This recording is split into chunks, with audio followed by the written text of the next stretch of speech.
안녕하세요. 박연미입니다. 오늘부터 달라지는 부동산 제도가 많습니다. 다주택자가 집을 팔 때 양도세 무겁게 물리던 조치는 1년간 면제되고 서울 같은 조정 대상 지역에서 이사하면서 잠시 2주택자가 돼도 2년 안에 한 채를 팔면 양도세 물지 않습니다. 다주택자의 주택 보유나 거주 기간을 1주택자가 된 다음부터 계산하는 이른바 리셋 규정도 사라집니다. 다주택자의 퇴로를 열어서 주택 공급을 늘리자는 취지입니다. 보유세가 무거우면 내놓을 유인을 주자. 합리적인 지적입니다. 다만 수억 원씩 혜택을 받고 집을 판 사람이 금방 다시 다주택자가 되면 그때는 어떤 제한을 둘 건지 기간과 방식에 대한 고민도 필요할 겁니다. 5월 10일 화요일 여러분은 지금 삶을 발전시킬 경제발전소를 듣고 계십니다.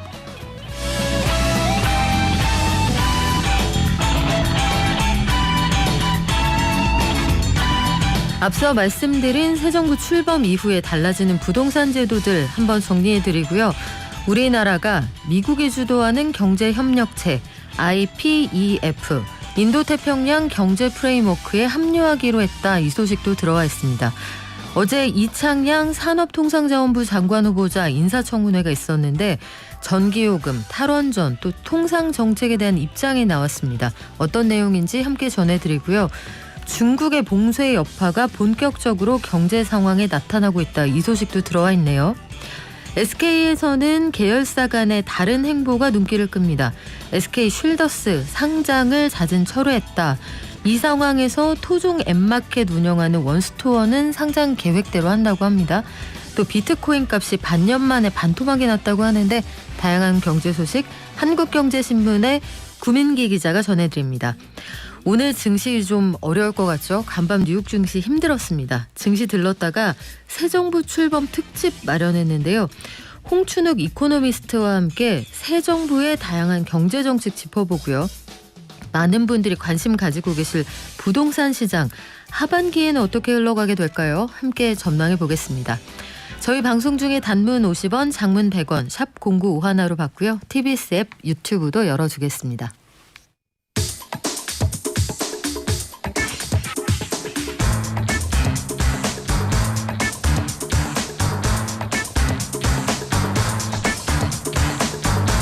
매일 아침 쏟아지는 경제뉴스 핵심만 뽑아서 알려드립니다. 한국경제신문 구민기 기자와 함께합니다. 안녕하세요. 네, 안녕하세요. 자, 오늘 윤석열 정부의 시작하는 당일입니다. 양도세 중과 조치 한시적으로 배제하는 게 오늘부터 해당이 되는 거죠? 네, 맞습니다. 기재부가 어제 소득세법 시행령 개정안 이거를 공개했는데요. 현재 시행되고 있는 양도세 중과 제도를 1년간 적용하지 않기로 한 겁니다. 현재는 다주택자가 집을 팔 때 6%에서 45% 소득세 기본 세율에 더해서 2주택자는 20%포인트 그리고 3주택자 이상은 30%포인트를 더 내게 돼 있잖아요. 이게 오늘부터 2년 이상 보유한 다주택자들에 한해서는 양도세 중과 안 하겠다 이렇게 얘기를 한 겁니다. 양도세 중과 한시 배제 이거는 국회 동의 절차를 거치지 않고 바로 시행할 수 있는 사안이라서요. 오늘부터 바로 시행에 들어가게 됐습니다. 네, 입법 예고하고 국무회의 의결 절차는 필요합니다만 이게 소급 적용이 가능하니까요. 오늘 양도분부터 해당이 됩니다. 개정안에 또 다른 내용은 어떤 게 있습니까? 네, 다주택자의 보유, 거주기간 재기산 제도 이거 없애기로 했습니다. 다주택자가 보유주택을 처분해서 1주택자가 된 경우에는 남은 하나의 주택 이거를 처음부터 보유하고 거주했던 기간을 모두 인정해 주겠다라는 건데요. 기존에는 최종적으로 1주택자가 된 날로부터 기간을 다시 계산해서 이렇다 보니까 남은 1주택을 처분해서 양도세 혜택을 받으려면 1주택자가 된 날부터 다시 2년간을 보유하고 거주해야 했어요. 그러니까 이제는 그럴 필요가 없어진 거고요. 그리고 또 일시적 2주택자가 조정 대상 지역 내에서 이사할 때 양도세 비과세를 받기 위한 요건도 완화하기로 했는데요. 기존에는 신규 주택 취득 시점부터 1년 이내에 원래 주택을 처분하고 신규 주택 전입 절차까지 마쳐야 했는데 이걸 앞으로는 종전주택을 2년 내 처분하기만 하면 되고 신규 주택 전입 요건도 폐지하게 됐습니다. 네, 전반적으로 다주택자들의 퇴로를 열어주겠다. 앞으로 보완 장치들이 좀 나와줘야 된다 이런 지적도 있으니까요. 함께 지켜보고 우리나라가 미국이 주도하는 경제협력체 IPEF에 참여하기로 했다. 이건 또 처음 들어보는 단어인데 어떤 뜻이에요? 그러니까 어제 한 언론사가 그 한국이 IPEF 참여한다라는 보도를 했는데요. 이 IPEF가 그 미국이 주도하는 인도태평양 지역 경제협력체 이거라고 보시면 됩니다. 그러니까 미국이 인도양이나 뭐 태평양 이 지역에서 주도하고 있는 새로운 국제적 경제 질서라고 생각하시면 되고요. 뭐 디지털 경제 표준, 뭐 공급망에서의 회복성, 탈탄소 청정 에너지 같은 여러 가지 아젠다들을 파트너사들과 뭐 논의하겠다 이런 구상이고요. 말씀드린 보도에 따르면은 산업통상자원부가 이번 주부터 IPEF 추진 TF를 가동한다라고 했습니다. 그런데 가까이 있는 중국이 반발할 가능성이 있다 이런 전망도 있네요. 네, 이 IPEF의 핵심이 중국 견제 이거라서 그런데요. 그 당초 미국이 IPEF를 주도한 이유가 뭐 중국 주도의 그 영내 포괄적 경제 동반자 협정 RCEP이라고 하죠. 이 RCEP을 견제하는 차원에서 구상했다고 알려졌어요. 그러니까 산업부도 인수위에 보고한 내용을 보면은 그 IPEF는 대중 견제 맥락에서 제한됐다. IPEF 참여 시 중국 반발 가능성이 있다. 이런 식으로 인지하고 있다라는 걸 알 수 있고요. 그만큼 중국의 그 반발이 예고된 수순이다. 이런 얘기가 나오고 있습니다. 그래요. 경제 블록이 다시 설정되고 있다. 신냉전 시대가 열릴 수 있다. 이런 전망도 있는데 이창양 산업부 장관 후보자가 탈원전 관련 입장도 뚜렷하게 밝혔네요. 네, 맞습니다. 이창양 산업통상자원부 장관 후보자 청문회 어제 진행됐는데요. 문재인 정부 에너지 정책 어땠냐 이런 질문에 대해서는 이렇게 대답했다라고 합니다.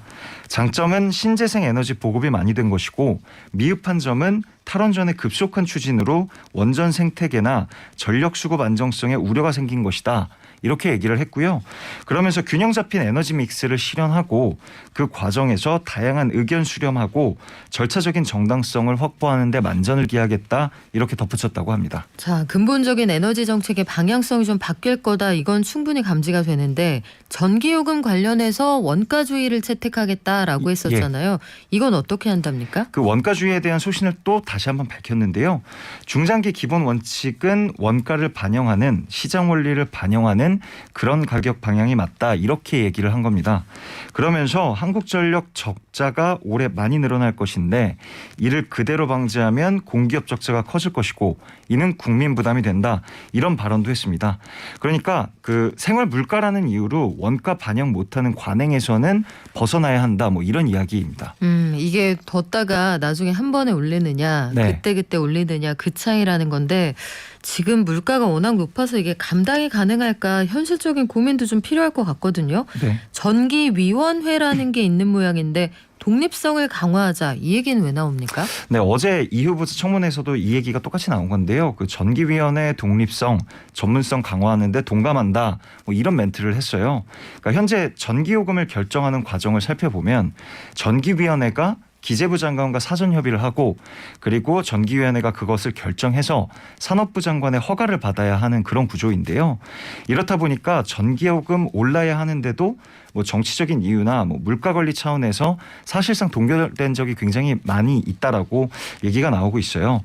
그래서 이 후보자가 전기위원회를 정치 논리에서 자유롭지 못한 정부하고 별개의 조직으로 운영을 해서 한전의 과도한 적자를 막겠다 이런 취지의 발언을 한 것으로 분석되고 있습니다. 네, 시장에서 의견이 상당히 갈리는 것 같습니다. 현재 차관급인 위원장을 장관급으로 격상하자 이런 얘기도 나오는데 향후 논의 과정을 좀 지켜보자고요. 아마 다양한 공청회 이런 것도 있지 않을까 싶은데 중국에서는 지금 코로나19가 재확산하면서 봉쇄 문을 걸어 잠그고 있잖아요. 네네. 여파가 나타나고 있다 이런 얘기가 있네요. 예, 그 중국 4월 수출 증가율이 그 2020년 6월 이후에 22개월 만에 최저치로 떨어졌다라고 합니다.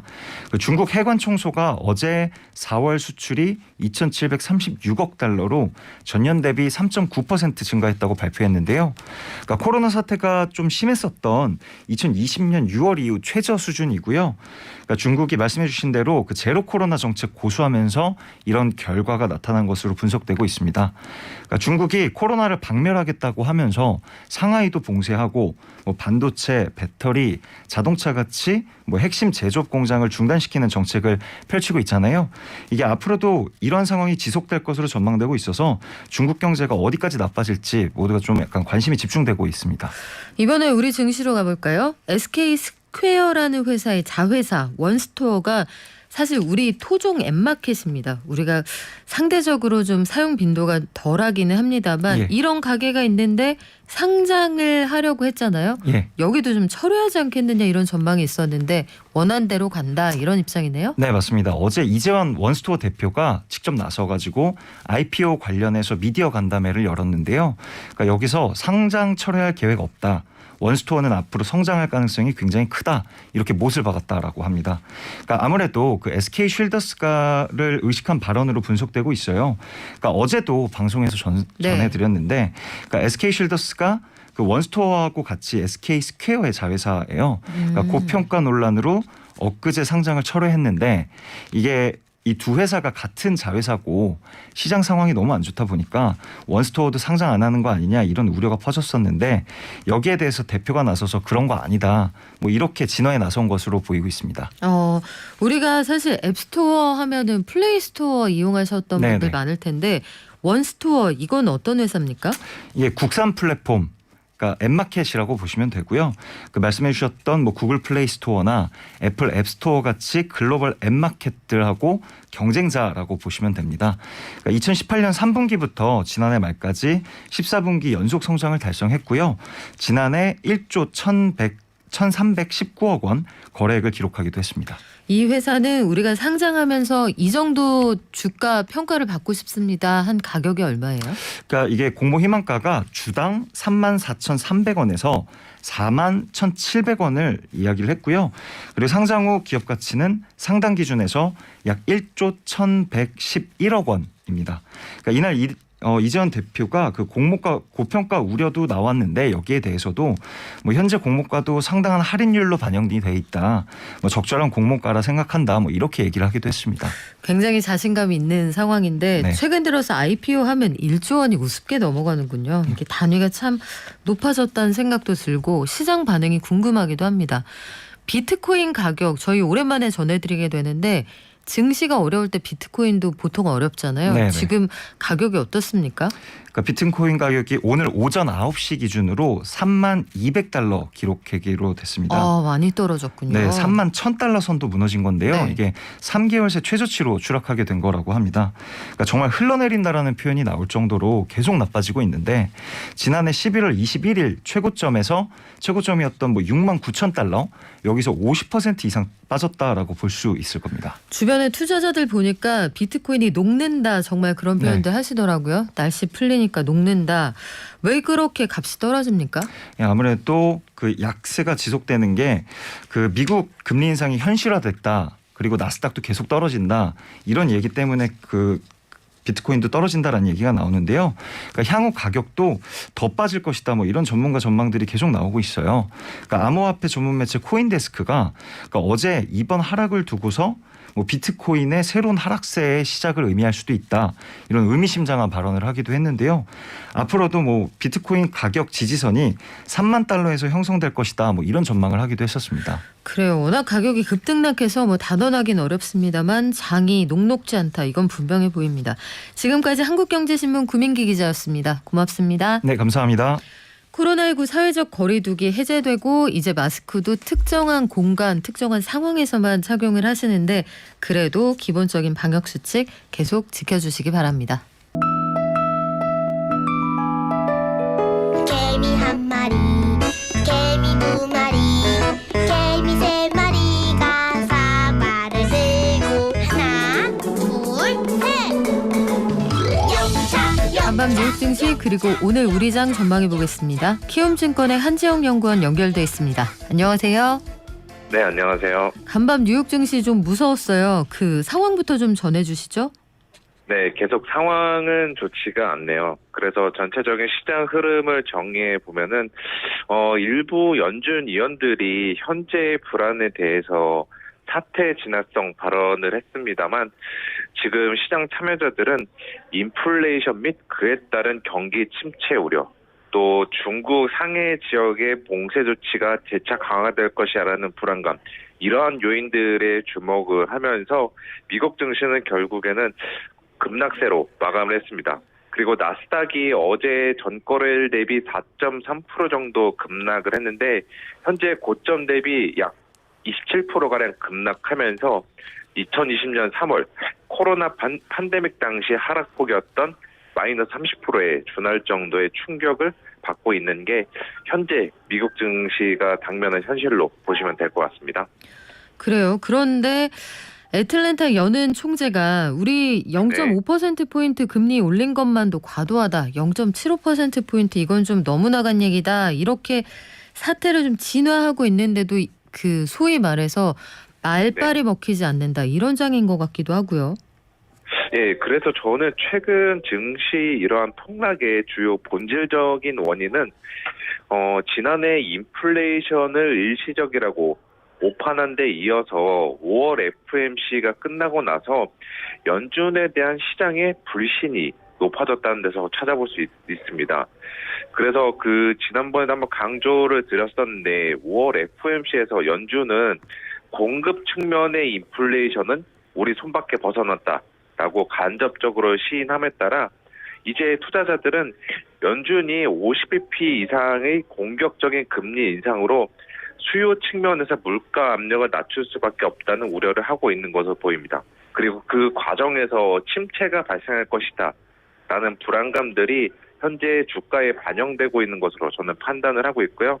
말씀해 주셨다시피 애틀랜타 여는 총재가 50bp 인상만으로도 공격적이고 또 향후 두세 번의 50bp 인상 뒤 지켜봐야 한다고 언급하는 등 좀 시장 달래기성 발언을 했지만 어제 미국 증시 장중의 낙폭은 이 발언 이후에 더 확대됐다는 점 역시 연준에 대한 불신과 또 수요 부진으로 인한 침체의 리스크가 증시에 높아지고 있는 것이 아닌가라고 생각을 하고 있습니다. 그러면 이런 장이 계속 간다 이런 말씀이에요? 그 변동성 자체는 있겠지만 저는 드리고 싶어서 현재 시장의 매도세의 성격은 그냥 그야말로 비이성적인 성격이 있다라고 볼 수가 있습니다. 이어서 좀 말씀을 드리고 싶은 게 지금 시장의 제가 분위기를 보니까 발생 확률이 낮은 악재성 재료에도 과도하게 반응하고 호재성 재료 역시 악재로 해석하려 들 정도로 투자 심리가 냉각된 것으로 보고 있습니다. 그래서 이러한 것들이 진정이 되려면은 저는 이번 주 수요일에 예정된 미국의 4월 소비자 물가에서 인플레이션이 고점을 찍고 내려가는구나 라는 거에 대한 공감대가 형성이 되면은 증시 불안이 진정될 것으로 보입니다. 다만 이제 한 이틀 정도는 변동성 확대는 불가피할 것으로 보고 있습니다. 그러면 반대로 그 인플레이션 소위 말하는 정점을 찍고 내려간다는 게 확인이 안 될 경우에는 시장이 다시 한번 크게 출렁일 수도 있겠군요. 예, 그런데 하단 자체는 이제 어느 정도 이제 많이 볼 만큼 봤다라고 저는 보고 있는 상황이고요. 코스피 같은 경우 지금 장중에 아마 2,600선이 붕괴가 되면서 연저점을 뚫었는데 저는 그 밸류에이션 상이나 기술적인 상으로 봤을 때 이제 뭐 하단 자체는 그렇게 많이 빠질 여력은 크지 않다. 저는 이렇게 좀 말씀을 드릴게요. 안 그래도 그걸 여쭤보려고 했어요. 어제 2600선 간신히 지켰는데 지금 2600 아래로 지수가 떨어져 있는 상황인 거죠? 네, 맞습니다. 지금 코스피 기준으로 전거래일 대비 약 한 1.5% 넘게 급락하면서 2560에서 70선 정도로 지금 주가 흐름을 보이고 있는 이러한 상황입니다. 전반적으로 오늘 우리 증시 어떻게 마감할 것 같습니까? 네, 오늘 그냥 미국 증시 이러한 폭락의 충격 속에서 벗어날 수 없는 만큼 국내 증시도 지금 대략 코스피 기준으로 마이너스 2%대 이하에서 조금 주가가 머물러 있지 않을까라고 보고 있어요. 저는 근데 아까 제가 잠깐 말씀드렸다시피 현재는 패닉셀링 현상이 굉장히 짙을 만큼 투자 심리가 냉각되어 있는데 오히려 저는 이렇게 투매 현상이 심해진 구간에서는 조그만 호재가 등장한다고 하면은 주가 복원이 빠르게 일어난다라는 점을 말씀을 드리고 싶습니다. 따라서 현재는 다 같이 그 주식 매도 행렬에 동참할 게 아니라 지금은 그냥 보유 주식을 들고 계시면서 지켜보시는 게 현 시점에서는 가장 나은 대안이 아닌가라고 저는 이렇게 생각을 하고 있습니다. 지금은 투매 대열에 참여하지 말고 시장 상황을 좀 관망하는 게 오히려 합리적인 대응이 될 수 있다. 이 정도로 이해하면 될까요? 네, 맞습니다. 마지막으로 이거 하나 여쭤볼게요. 어제 우리가 SK 쉴더스가 상장 안 한다고 합니다. 전해드렸는데 네네. 또 SK에서 그 비슷한 계열사의 자회사가 네. 앱스토어 이거 그 원스토어는 상장 계획대로 하겠습니다 하고 얘기를 하거든요. 이거 네. 괜찮을까요? 저도 이게 뭐 정말 실제 상장한 다음에 주가에 대한 평가가 어떻게 될지는 좀 지켜봐야겠지만 네. 일단 그 기업 역시도 공모가가 굉장히 고평가됐다라는 논란에서 자유롭지 못하고 있는 것으로 저는 판단을 하고 있습니다. 그래서 상장을 한다고 하더라도 저희가 뭐 흔히 작년이나 재작년에 기대했던 따상 혹은 상한가 이런 것들에 대한 기대감은 좀 낮춰서 저희가 접근하시는 게 좋지 않나 이렇게 바라보고 있습니다. 그래요. 눈높이를 좀 낮추고 이성을 좀 되찾는 하루가 되었으면 좋겠습니다. 지금까지 키움증권의 한지영 연구원이었습니다. 말씀 고맙습니다. 네, 감사합니다. 네, 오늘부터 많은 게 달라집니다. 오늘 20대 대통령 윤석열 대통령의 취임 날이고요. 그런데 당면한 숙제가 참 많죠. 장기화된 코로나 사태, 솟아오른 부동산 가격, 그리고 날이 갈수록 올라간다고 하는 물가. 결국은 경제, 살림살이에 대한 개선을 기대하는 게 국민들의 가장 큰 바람일 텐데 민생 안정을 어떻게 도모할 것이냐. 지난주에 새 정부가 110대 국정과제를 발표했습니다. 달라지는 경제 정책들 바탕으로 해서 대대적인 개편이 예상되는 부동산 정책 변화와 시장 영향까지 전망해 보겠습니다. 자, 우리나라의 대표적인 이코노미스트죠. 리치고 인베스트먼트의 홍춘욱 대표와 함께합니다. 안녕하세요. 예, 안녕하세요. 자, 박사님, 제가 지난 5년 동안의 이제 경제 성과를 우리가 평가하면서 시작하는 건 어디서부터 숙제를 풀어 나가야 하느냐, 그걸 정리한다는 의미가 있잖아요. 네. 잘한 부분, 또 좀 아쉬웠던 부분 어떤 것들이 있을까요? 어제 문재인 대통령 퇴임사를 제가 다 읽어봤거든요. 네. 그래서 좋은 이야기가 많았습니다. 그래서 5가지 성과를 이야기하셨어요. 첫 번째가 이제 국정농단 사건으로부터 민주주의를 회복했다. 두 번째는 평창 동계올림픽을 평화올림픽 만들었다. 세 번째는 일본의 부당한 수출 규제로부터 소부장 사업을 키웠다. 네 번째는 코로나 방역 국가로서 모범 사례다. 네. 다섯 번째는 한국 문화 한류를 세계적으로 이렇게 용성시켰다. 근데 이제 이걸 쭉 들으면서 우리가 느끼신 게 그 소부장권 정도를 제외하고는 경제 이슈가 하나도 없죠. 예, 그만큼 어려웠던 경제 상황이었다라는 이야기가 되겠습니다. 그래서 운도 없었던 게 이제 2018년 미중 무역 분쟁이 시작되면서 불황이 왔고 조금 살아나나 싶었는데 다시 코로나 팬데믹. 그러니까 5년 동안 4년이 불황이거나 불황에서의 회복 기간이었던 거니까 그건 감안하고 봐줘야 된다. 근데 이제 아쉬운 점이 2가지가 있죠. 첫 번째 문제는 이제 여러 가지 우리가 문제가 있겠지만 경제 성장 측면에서 대만한테 이제 역전당했죠. 물론 뭐 환율 때문입니다. 그러나 1인당 국민소득이 아무튼 우리가 이 대만한테 역전당한 건 정말 거의 20년 만의 일인가 그럴 텐데요. 네. 이런 것들은 우리 경제 성취가 이제 좋지를 못했다라는 걸 의심할 수밖에 없고, 이제 두 번째가 오늘 이야기의 주된 주제인 부동산과 가계부채 문제가 너무 심각해서 이제 이 문제가 저는 윤석열 정부 입장에서 보면 최대 현안이 아니겠는가 그렇게 생각됩니다. 그래요. 그걸 선결 과제로 그쪽에서도 꼽고 있으니 아마 취임식 당일날부터 소급해서 여러 가지 부동산 제도를 적용하지 않을까 싶은데, 새 정부에서 정책 목표로 삼은 게 민생 안정과 저성장 극복입니다.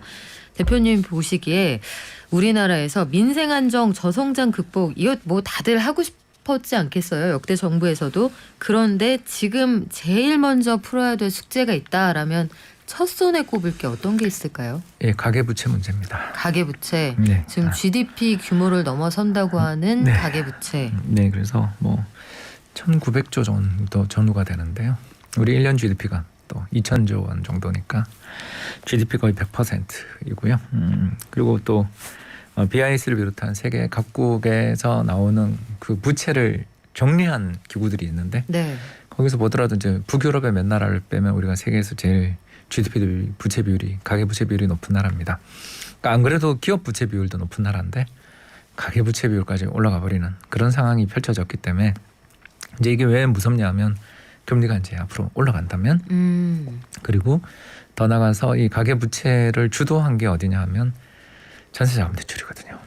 전세자금 대출. 네, 그래서 이 전세자금 대출이 또 여기다 갭 투자, 그래서 신용융자까지 이어졌거든요.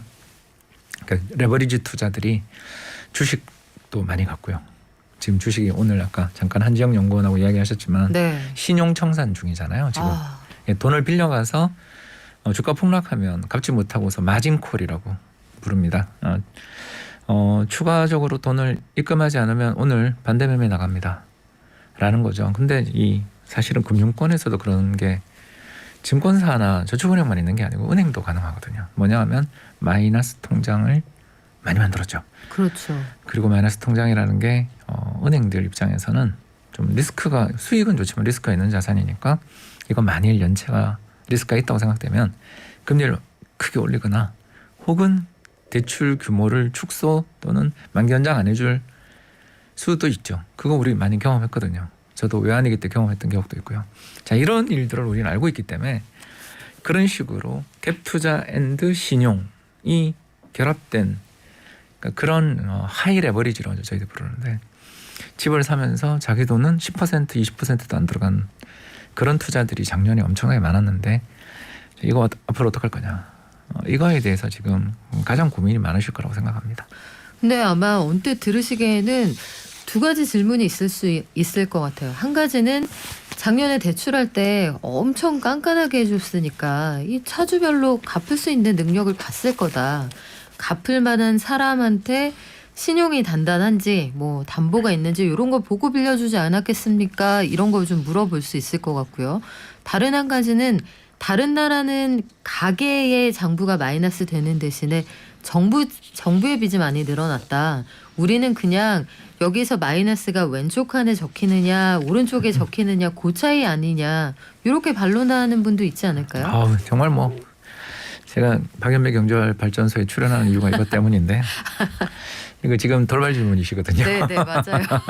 원래 네. 이렇게 질문 드리면 안 되는데 제가 믿고 드립니다. 그러니까 네. 첫 번째는 맞는 말씀이에요. 왜냐하면 얼마 전 한국은행이 발표했던 우리 은행들 시중은행들의 그 론투밸류 그러니까 뭐냐면 집값 대비 담보 인정 비율이라고 하죠. 그 우리는 뭐 15억 이상은 아예 안 나가잖아요. 그런 식으로 되어 있는데 그 가중 평균 얼마냐면 40%가 안 됩니다. 그러니까 집값이 60% 빠져도 은행은 안 다쳐요. 그만큼 은행들은 안정적입니다. 자, 근데 이제 문제가 여기서 생겼죠. 요거 밖에 있는 대출들이 많이 늘었다. 전세자금 대출 같은 경우는 특히 정부가 어떻게 했죠? 보증해 줬습니다. 그래서 HUG 그죠? 주택 보증이 최근에 돈 대신 물어준 거 이번에 또 그 수백 채를 가지고 계신 전세 대출해 주신 분 사건 난 거 들으셨을 그렇죠. 겁니다. 그러니까 이게 다 정부가 너무 저는 좀 죄송합니다만 주거 안정을 뒷받침해 하려라는 좋은 뜻은 가지고 있었을지 모르지만 이 보증이 들어가게 되면 최소한의 신경을 쓰지 않게 됩니다. 이 사람이 진짜 제대로 된 집주인인지 아닌지부터 시작해서 전세 대출을 받으신 분들은 또 집담보대출 받으신 분보다 신용이 낮죠. 왜냐하면 돈이 없으니까 전세 사는 거니까. 그렇죠. 근데 그분들에 대해서 보증을 해줘야 돼요. 뭘 뜻하는지 우리는 다 알지 않습니까? 이게 많은 리스크들을 지고 있는데도 불구하고 주거 안정 측면에서 이걸 많이 해줬고요. 두 번째가 뭐냐면 인터넷 은행 이야기를 우리가 안 할 수가 없습니다. 인터넷 은행들이 대거 진출을 하면서 특히 뭐 카카오뱅크 같은 경우는 상장된 다음에 한때 KB 지주 시총을 넘어서기도 했습니다. 그렇죠. 자, 그 정도로 어마어마한 돈을 시장에서 끌어서 그 돈을 뭐 했겠습니까? 대출했죠. 다 신용 대출했습니다. 우리 주택담보대출은 최근에 주택금융공사 가서 하지 시중은행들 가서 할 때 금리 부분에 있어서 어려움이 있으니까 대부분 최근에 많이 나간 대출들은 기존 대출을 가지고 있는 시중은행들은 모르겠습니다만 인터넷 뱅크 중심으로 해서는 신용대출이 는 건 사실이잖아요. 여기에 하나 더 제2금융권이 또 우리 빠져 있죠. 아파트 우리 들어가다 보면 이렇게 우편물함에 무슨 저축은행 무슨 손해보험 무슨 보험에서 뭐 몇 %까지 대출해 줍니다. 끝도 없이 오지 않습니까? 그렇죠. 그러니까 이제 이런 걸 보면 우리가 걱정이 되는 거고요. 이제 두 번째 질문은 오늘 좋은 질문이라고 생각하는 게, 근데 저는 우리나라 국가 부채 문제를 이야기하시는 분들은 죄송하지만 정치적 의도를 많이 갖고 있다. 왜냐하면 우리나라는 정부가 제때 부채를 늘려야 될 때 안 늘려서 문제가 된 나라다. 바로 뭐냐? 2020년 코로나 팬데믹 때 자영업자들 지원을 했습니까? 그냥 대출만 연장해 줬어요. 그게 284조입니다. 자, 문제는 뭐냐면 은행들 보고 대출 연장해 주라고 한 게 아니라 사람들이 우리 카드로 모든 증빙 서류가 다 나오니까 매출이 정말 얼마 줄었는지. 근데 탈세한 사람들은 보여줄 필요가 없잖아요. 세금 꼬박꼬박 내고 장사했던 자영업자들 매출이 줄었으면 거기에 대해서 정부가 그때 2000년에 신속하게 재정 자금을 진출해주고 또 그 여러 가지 보조금들을 줬다면 그렇게까지 자영업자들이 다 무너지지 않았을 텐데 2020년에. 네, 근데 올해 줬단 말이에요. 뭘 뜻하는가? 우리나라는 정부가 재정에 대해서 너무너무 불안하고 작년에 말도 못하는 재정 흑자가 34조인가요? 그거 난 다음에 올해 썼다. 그것도 선거 직전에 썼다. 참 이게 안타까운 거죠. 이 의도를 우리가 의심할 수밖에 없는. 그러니까 저 같은 이코노미스트 입장에서는 2020년 써야 될 돈을 왜 지금 쓰냐? 문제가 지금 뭐 금리 인상에서 지금 인플레 잡아야 되는 경제 상황에 왜 지금 쓰냐는 거죠. 이상하지 않습니까? 그러니까 이런 것들을 보면 우리가 국가 부채, 재정 부채에 대해서 써야 될 때는 경제가 안 좋고 부채 비율이 급등할 때 써야 되는 거죠. 왜? 세금이 안 고치니까 부채 비율이 올라간 건데 그때를 긴축하면 사업자들이 힘들어지잖아요. 그래서 우리는 너무 자신감이 없는 나라고, 또 우리나라에서 외국인 팔고 나가면 어떡하냐 그런 이야기 하지만 우리나라 국가 전체 부채에서 상장 채권에서 외국인이 가지고 있는 게 10%도 안 돼요. 전부 개인 우리 국내 연기금리 채권 다 가지고 있는데 이걸 뭐 팔고 떠날 데가 어디 있습니까? 그러니까 대단히 죄송합니다만 정부가 가계부채로 그렇게 된 이유가 뭘까? 결국 빚내서 대응하게 만든 거죠. 자영업자들 아까 제가 말씀드렸습니다만 중소자영상공업자들 대출이 284조가 또 연장됐잖아요. 이번에 대출로 버티게 만든 거지 정작 돈은 안 줬죠. 그리고 지금 살아남은 자영업자들은 어떻습니까? 잔치를 벌이고 있죠. 왜? 경쟁자들이 망했으니까. 지금 뭐 이번 5월 초 연휴에 각종 휴양지들마다 유명하다는 식당들마다 줄 안 선 곳이 없습니다. 즉 거기는 이제 거대 기업들 또는 그 지역 상계를 장악할 힘을 가진 경쟁자가 다 죽었으니까.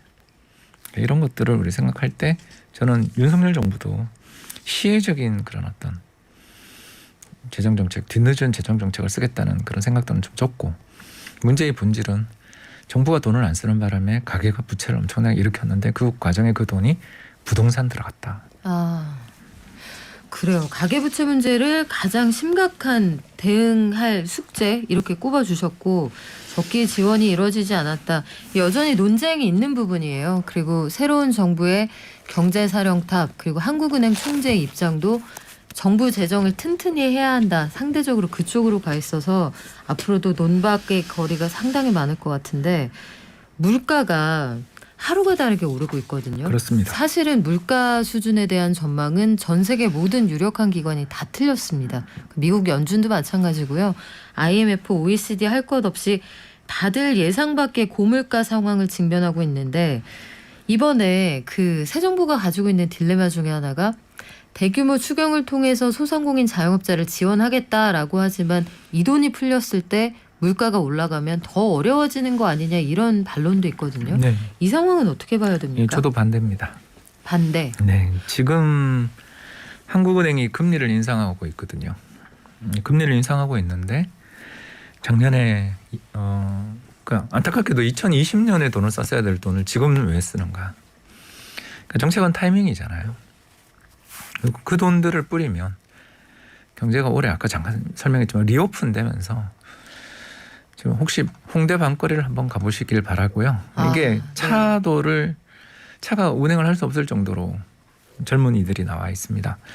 물론 마스크는 다 쓰고 계시더라고요. 근데 제가 드리고 싶은 이야기는 뭐냐면 억눌렸던 분노 소비가 미국은 2020년 하반기부터 나왔는데 우린 2년 늦게 나왔어요. 그래서 올해 우리가 분명히 해외 경제 여건도 안 좋고 수많은 문제들이 있습니다만 우리나라 경제 성장률이 역성장할 거냐 불황이 올 거냐라고 말하면 그건 내년 일은 모르겠는데 올해는 가능성이 되게 낮고요. 또 하나 우리가 걱정해야 될 문제가 뭐냐면 지금까지는 유가 때문에 인플레가 났어요. 그래서 우리가 4.8% 물가 상승이면 그중에 이 석유나 가공식품 뭐 이런 것 때문에 오른 게 2.7이니까 그러니까 사실은 2.1%가 국내 요인이고 나머지는 해외 요인이에요. 기여도가 절반 이상이 기름값. 예. 근데 이제 어디가 오르기 시작했냐면 서비스 물가가 오르기 시작했어요. 그렇더라고요. 네, 그렇죠. 네. 그래서 뭐 공공 서비스 물가 오르는 건 기정사실이고요. 그죠. 지금 뭐 전세, 월세 많이 올랐고요. 여기다 개인 서비스 외식 물가까지 오르고 있는 중인데 여기 이제 또 여러 가지 사람 구하기 어렵다는 이야기들도 나오고 있는 중입니다. 그렇다면 과연 여기서 우리가 이 돈을 시중에 이렇게 뿌려야 될 돈인가? 저는 뒤에 가서 이야기할 생각이었는데 좀 편하게 말씀을 드리자면 그 윤석열 정부가 부동산 시장을 잡으려면 가계부채 문제를 잡으려면 저는 전세자금 대출을 잡아야 된다. 전세자금 대출. 네, 그 전세자금 대출을 잡지 않으면 부동산을 잡을 수 없다. 이렇게 보는 거고요. 전세자금 대출이 결국 갭 투자를 만들고 갭 투자에 신용 대출까지 해서 실질적인 론투밸류 LTV가 100% 넘어가는 지역도 저는 많이 봤습니다. 가능하죠. 갭 투자로 5억짜리 집을 3억 전세를 끼고 사면서 그 2억을 신용융자 신용대출을 받으면 어떻게 될까요? 그리고 지금 자기 집도 대출이 있겠죠. 전세자금 대출을 받아서 전세를 들어가 있습니다. 자, 이렇게 되면 어떻게 되겠습니까? 물론 뭐 부자가 됐어요. 작년에 그분들이 직접 집중적으로 투자한 지역이 2기 신도시 지역입니다.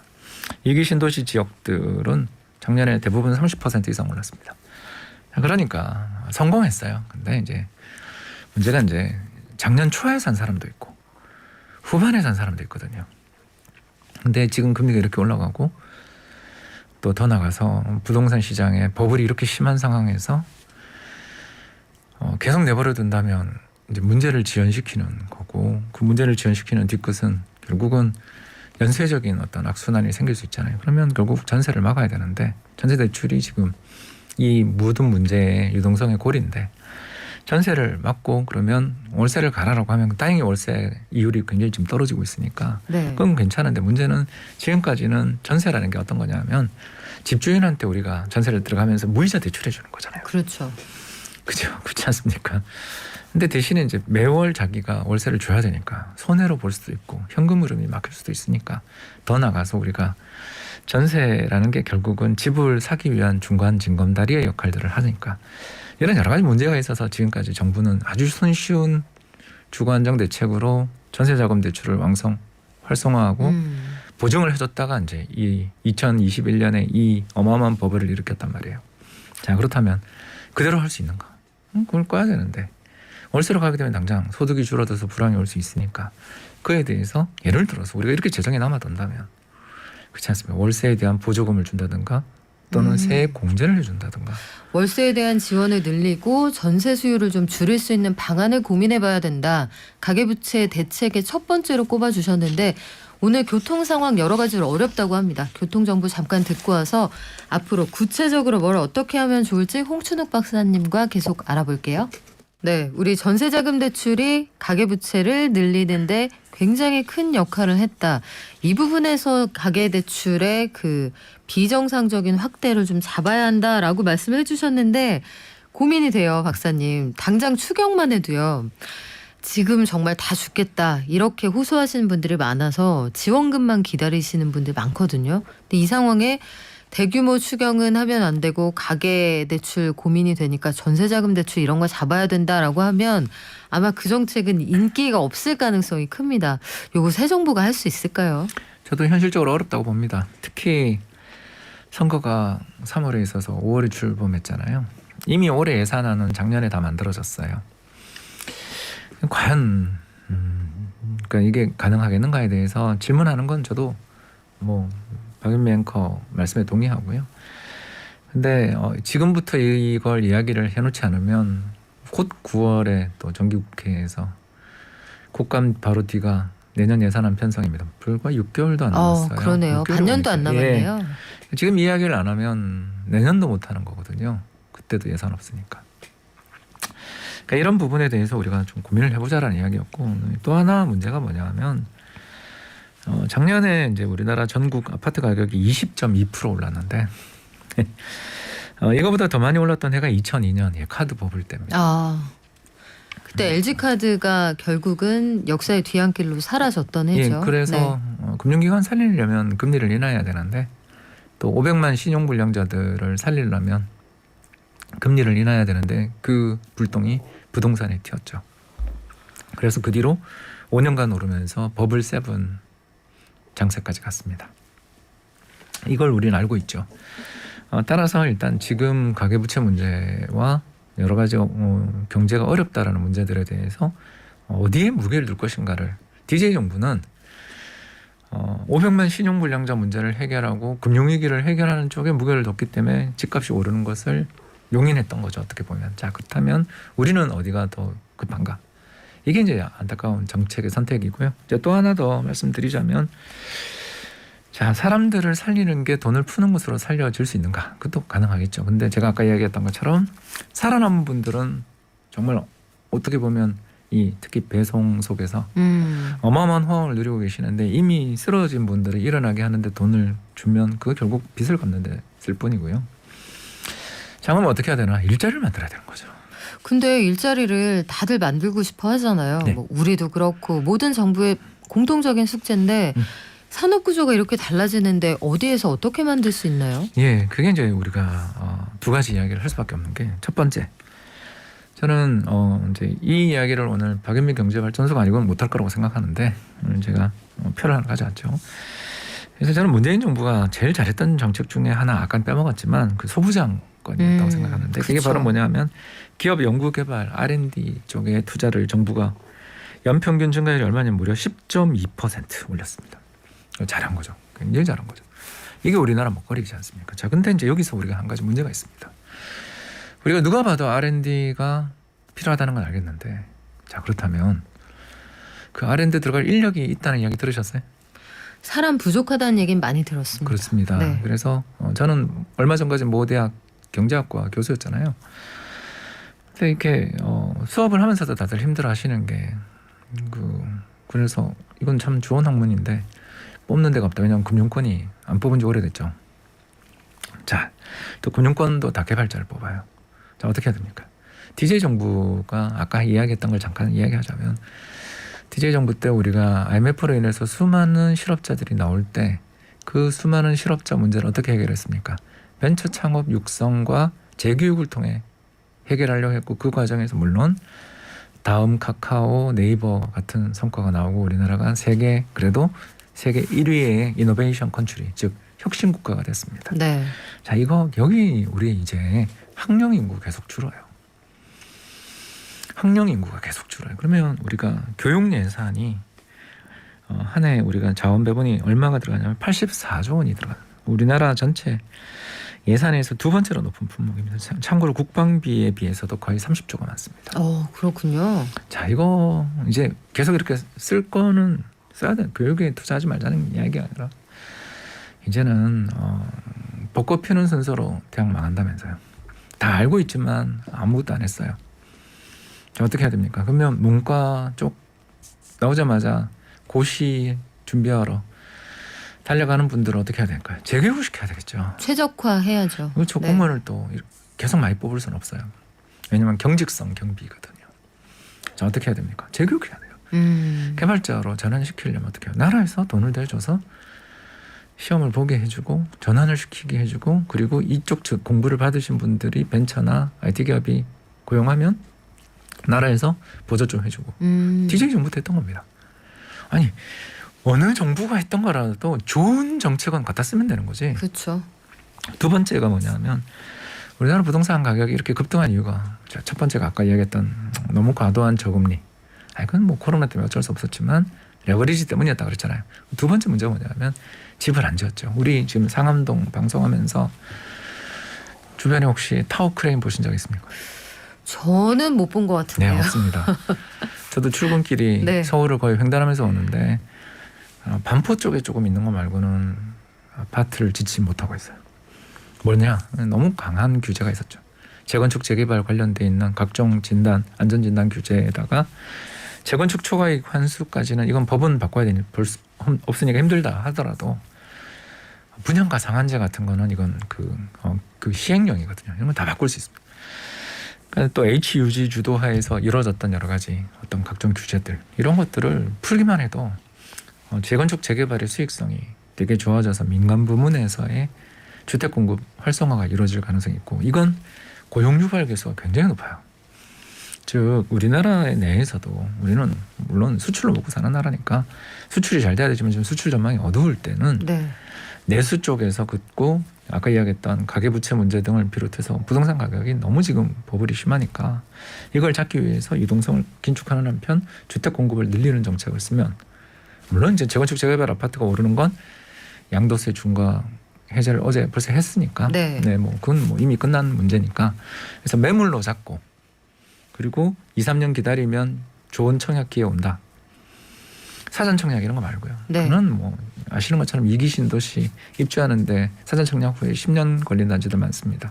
그걸 어떻게 믿어요? 저는 그런 정책은 좀 이상했다고 보고요. 눈앞에 지어지는 게 보여야 믿습니다. 그러니까 서울을 타워 크레인의 숲으로 만들어버리면 집값이 안 잡힐 리가 없고 그리고 타워 크레인이 하나하나 늘어날 때마다 매물은 늘어날 것이고 집값은 잡힐 거고 그때 금리 인하하면 되잖아요. 경기가 그때쯤 돼서 나빠져 있으면 인플레가 잡혀 있으면 그러니까 정책이라는 것은 신뢰 문제거든요. 그래서 타임 스케줄이라고 하잖아요. 자 올해는 매물로 양도세 중과 해제해서 매물로 잡겠다. 재건축 재개발 아파트 올라가는 건 어쩔 수 없다. 근데 거기는 지자체랑 협의해서 뭐 예를 들어서 좋은 제도는 아닙니다만 토지거래 허가 같은 것들을 줘서 좀 실수요자 아니면 매매 못하게. 그리고 내년 내후년으로 가면 갈수록 점점 타워 크레인들이 늘어나기 시작하면 아무리 사람들의 투기 심리가 강하더라도 또 전세부터 시작해서 계속 자금을 끄면 결국 이게 타임라인을 잘만 제시하면 기대를 바꿀 수 있다. 그리고 지금이 상당히 좋은 기회인 게 주식시장이 안 좋잖아요. 주식시장이 안 좋다라는 건 주가가 싸다는 이야기도 되지만 투자 심리가 안 좋다는 뜻이고 이건 부동산 시장에 완화를 해도 그렇게 위로 튈 리스크는 우리가 좀 적은 해다. 그러니까 이걸 경기 나빠지는 걸 좋다고 말하려니까 참 저도 슬픕니다만 아무튼 작년 같은 어마어마한 급등장은 지금은 좀 꺾인 상황이라는 점을 생각해서 윤석열 정부가 이 어려운 굉장히 고차방정식입니다. 그러나 차근차근 해나가면 내년 정도에는 그래도 안정되는 기미가 더 보이고 내후년쯤에는 오히려 부양을 좀 고민해야 될 정도의 시기도 올 수 있지 않나. 그러면 또 정부가 쓸 수 있는 부양책은 또 얼마나 많습니까, 그죠? 결국은 수급 문제로 풀어야 된다 이런 말씀이네요. 이게 뭐 경제 분석가한테 네. 수급 말고 다른 분석 요인이 없습니다. 네, 사실 그런 생각이 들어요. 우리가 한때 뭐 지금도 마찬가지입니다만 반포의 대단지들 지금 굉장히 가격 많이 올라 있는 그 단지들도 금융위기 당시에 이 미분양이었지 않습니까? 공급이 막 쏟아지던 때였거든요.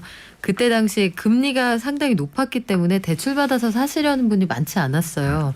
그래서 전반적으로 부동산 가격이 몇 년 동안 상당히 떨어지기도 했는데 그런 부분에 대한 강조를 해주시는데 또 한편으로 보면 이게 오늘의 마지막 질문이 될 것 같습니다만 고민스러운 건 부동산 시장에서 뚜렷한 공급 신호가 아직까지는 나오지 않은 상황에서 대출 규제는 어쨌든 좀 풀어보겠다는 게 기본적인 입장이란 말이에요. 현 정부가. 그러면 이런 상황에서 재건축 규제는 완화가 되고 공급은 딱히 늘어날 신호가 크게 보이지는 않고 대출 규제는 좀 풀어줄 것 같다. 사람들이 제일 걱정하는 게 여기서 더 오르는 거 아니야? 이런 얘기거든요. 그래서 오늘 사는 게 제일 싼 부동산 시장이 또 펼쳐질까 봐 그래서 출격되게 하는 분들 많은 것 같은데 이런 부분은 어떻게 해야 됩니까? 예, 그건 올해는 해결 안 될 문제다. 작년에 역사상 최대 급등이 나왔는데 심리가 바로 죽는다? 이건 말이 안 되는 이야기죠. 그래서 저는 윤석열 정부가 솔직했으면 좋겠다. 올해는 우리도 답 별로 없다. 안 되는 건 안 된다고 인정하고 인정해야죠. 시작하자. 그리고 한국은행이랑 잘 협조해야죠. 사실 꽁 잡는 건 매고 부동산 잡는 건 사실 공급 아니면 금리밖에 없는데 금리는 정부가 결정하는 게 아니잖아요. 한국은행이라는 독립된 기관에서 하시는 건데 잘 협의를 하셔야죠. 근데 이제 제가 말씀드리고 싶은 것은 특히 6월 초에 지선이 있어요. 네. 작년 재보선 때 이후에 집값이 한 달에 전국 집값이 2% 이상 올랐거든요. 월. 그러니까요. 네. 그러니까 그 서울과 부산 재보선이라는 아주 작은 이벤트에도 집값이 그렇게 반응해요.